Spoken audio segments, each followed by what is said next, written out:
This happened not even a month ago. I'm a senior in high school, and I've lived in Nevada my whole life. There's not a lot to do out here. But one thing my friends and I have always been into is urban exploring. We'd look for abandoned buildings, tunnels, dead malls, anything that felt forgotten. It wasn't about vandalism or breaking in. It was about the vibe. The one guy who always found the weirdest places was Charles. Quiet, mysterious. He'd show up with locations no one had ever heard of. Half the time, I didn't even ask how he found them. One day, Charles sent us a screenshot from this sketchy Instagram account. Blurry photos, barely any followers, and captions like, "Dozens of abandoned mine shafts in the Mojave Desert. If you know where to look." Apparently, Charles had messaged the account, and they gave him a pin drop. Just coordinates, no address. That Saturday, it was me, Charles, and our friend James. We took my car into the Mojave with just a downloaded copy of the map. The dirt road lasted forever. No signs, no structures, no cell signal. Just miles and miles of desert, nothing. James started to get annoyed. He thought we were chasing a ghost. But just as we were about to give up, James pointed something out off the right. A half-collapsed wooden structure, built into the slope of a hill. A mine shaft. Charles didn't say a word. He just marked the spot on his phone like this was all part of the plan. We geared up and approached the shaft. Charles tossed a rock into it. We waited, then nothing. He turned back and said, "If we fall in there, we're probably dead." So, of course, we went in. The shaft sloped down steeply, but we could manage it. Support beams creaked as we passed. The deeper we went, the colder it got. Eventually, the entrance vanished behind us. Just black. We hit a wider tunnel. There were rusted rails, old carts, busted crates. Everything smelled stale and dead. We started exploring. That's when we heard it, a scraping sound, faint but moving. We turned off our flashlights and froze. It was getting louder. We just stood there, listening, breathing shallow. Then James, his dumbass, accidentally flicked his flashlight on. The scraping stopped, dead quiet. Then, and after that, a scream. Not a human scream. Something else. We ran. I was in the back, barely keeping up. When I tripped, my shoe came off. Didn't matter. I ran barefoot, not feeling anything except panic. Charles and James were already climbing out. I clawed my way up those steps, each one stabbing my foot with splinters. But I made it. Barely. They carried me to the car. James drove. I couldn't even talk. Just silence. A few days later, when I could walk again, James said he dropped his wallet back there. We decided to go back, just to the entrance. The wallet was gone, but we found something else. My shoe. It was a few feet from the shaft. I picked it up. It looked like something had bitten into it. Not torn. Bitten. Teeth marks. Rubber missing. We didn't say a word. We just left. I still don't know what we heard or what was down there. It could have been someone, something. But the scream, the bite marks, something was waiting in that mine. And next time, we might not make it out. I've always been a rugged kind of guy. I've always loved the outdoors. And a vacation to me means camping or fishing, not some extravagant resort stay. My girlfriend of 6 months, Tiki, shares that same love of nature. That's probably one of the biggest reasons we clicked so fast. A couple of weeks ago, we decided to try something different and headed out to the desert to camp for a few days. We'd done the forest, the mountains, the lakes, all of it, but neither of us had really experienced the open, dry silence that the desert offers. It felt like something we had to try at least once. One of the biggest reasons we chose the desert was for the stargazing. We both love it, maybe more than anything else. Even when we first started dating, we'd drive out past town just to lie on the hood of my truck and watch the stars. So when we read that this particular spot was far from any towns or light pollution, it was basically a done deal. I found the site online. It was supposed to be remote but legal for camping. No amenities, just open land, some fire rings and stars. Sounded perfect. We packed up the truck and made the 3-hour drive early that Friday. The last hour or so was down this dirt road that seemed to stretch forever. No houses, no signs of life. Honestly, that was part of the appeal. We arrived in the late afternoon. Not a soul in sight, just how I'd hoped. The first couple of nights were everything we wanted. Warm days, cool nights, clear skies. We'd sit by the fire, share a couple drinks, pass a little joint back and forth, talk about dumb stuff, or just lay back and stare up at the sky. No schedules, no distractions. It felt good to disconnect. And yeah, we fooled around a bit in the tent, just part of the fun. Both nights, though, we heard something strange. Not close, just way off in the distance.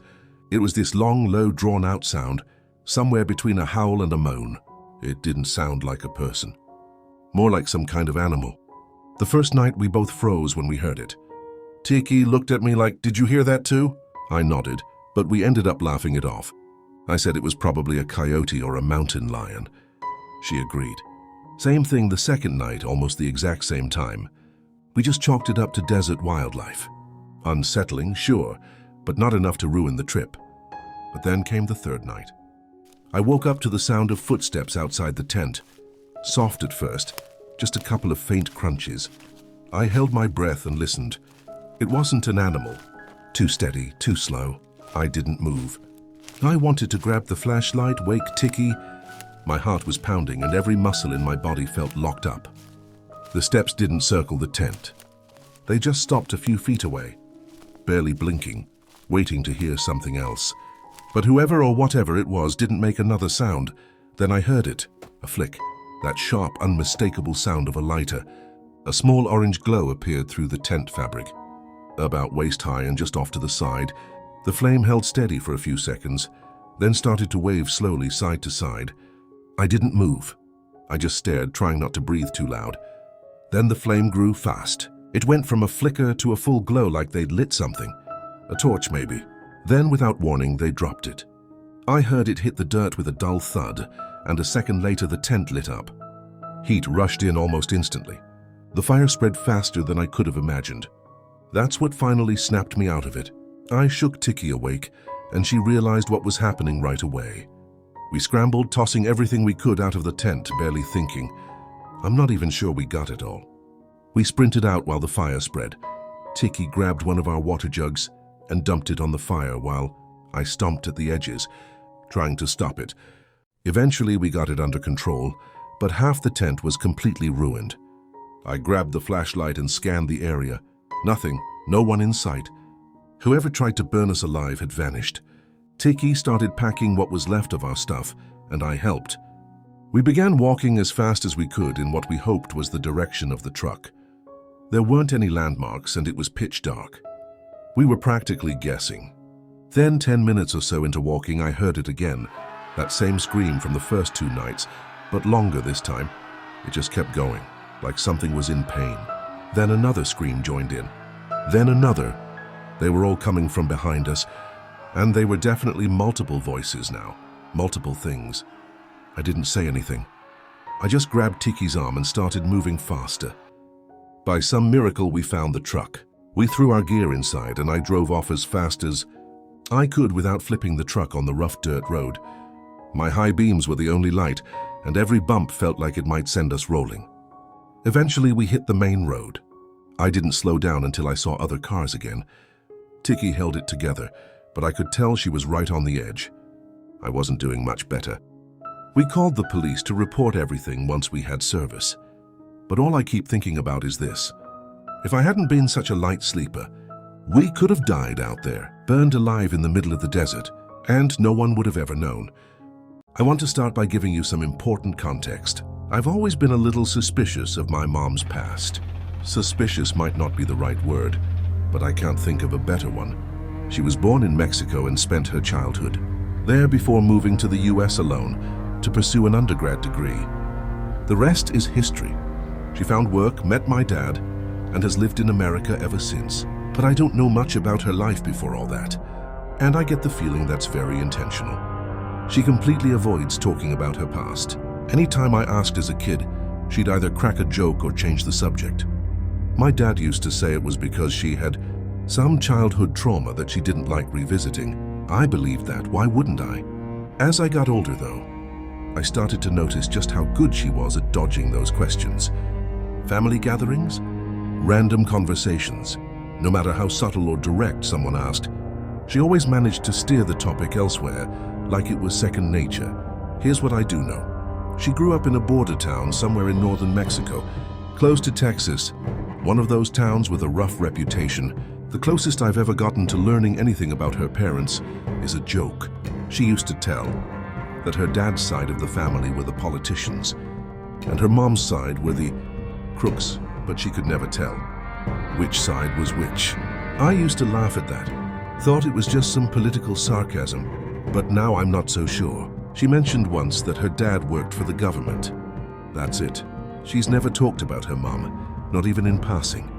The only other detail I've ever caught is a name. I won't write it out here, so I'll just call him R. One night when I was awake around 10 or 11, I woke up to use the bathroom.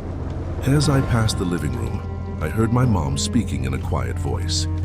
It was in Spanish, something I never learned, which I've always regretted. But I remember her repeating that name, R, like she was talking about him, not to him. The lights were off, but I could hear her clearly. I flipped the light switch, startled by the dark. She didn't scream or flinch. It was like she had been expecting me. She just slowly hung up the phone and gave me this look, one I had never seen before, cold, almost warning. She told me to go back to bed. I did. That's all I've ever known about her past. A joke, a vague job title, and a name. What I'm about to tell you happened almost a year ago, and it's been weighing on my mind more than ever lately. I'm from Arizona, born and raised. This happened about a year after I graduated college. I was driving through the desert, heading out to meet a friend from school. It was a long drive, road trip kind of long, and I had run out of music. I'm not a podcast guy, so I started calling up friends to kill the time. Eventually, I decided to call my mom. We both love soccer, and we ended up talking about some upcoming Champions League matches. She knows her stuff. We can go back and forth about soccer for hours. Then, out of nowhere, I saw two pickup trucks blocking the road ahead. It didn't look like an accident. Just two trucks parked in a way that completely cut off the road. I slowed down, not sure if someone needed help or what. My mum was still on the phone, but I hadn't told her what was happening yet. Before I could even process what I was seeing, three men jumped out of the trucks, all of them armed. I froze. Another vehicle pulled up behind me, boxing me in. I was unarmed, outnumbered, and stuck. One of the men tapped his gun on my window and motioned for me to get out. I did, slowly, hands raised. The other two stood nearby, watching. They started barking commands in Spanish. I didn't understand a word, which, especially in that moment, felt like a personal failure. I am a Mexican, and not being able to understand them made everything worse. But it didn't take a translator to know they wanted everything I had. I handed over my phone, keys, wallet, everything. One of the men got into my truck. That's when something strange happened. I realized I had never hung up the call with my mom. The truck was still running. She was still on the line. I watched through the window as the man inside hovered. His finger over the phone, screamed like he was about to end the call, but then he stopped, pulled his hand back. Almost like something changed his mind. Then he started listening. I saw his lips move. He was having a conversation with my mom. I couldn't hear anything, but I could tell they were speaking Spanish, and I swear on everything I saw him say R's name. Multiple times, like he was trying to confirm something. The other men must have caught on, because they walked over and joined him at the car. The guy inside rolled down the window and said something to them. They all turned and looked at me, really looked at me, like they were trying to decide something. A minute later, they walked back over. One of them handed me my phone, my wallet, my keys. The only thing they kept was the cash in my wallet. One of them smiled and said in a thick accent, "Tax," and that was it. I've never been so happy to lose a few $100 in my life. As I drove away, I looked in the mirror and saw all three vehicles speeding off into the desert. Not down the road, into the desert. None of the cars had license plates. Once I calmed down enough, I called my mom back and demanded an explanation. She told me she had just threatened to call the police, that she had my location and told them she could send help. I told her that was obviously BS. There was no way she had been able to talk those men down like that, especially not in a region Like that. Unless she had serious credibility. I pushed her hard. She stuck to her story. Said most of the conversation was her pleading with them. That was it. I didn't buy it. But what else could I do? I asked her to report it to the police for me. She said she would. We ended the call, and I drove the rest of the way in silence. I tried to forget about the whole thing. For months, I buried it in the back of my mind, but eventually it crept back in. And now, I can't shake the feeling that my mom has, or had, ties to a cartel.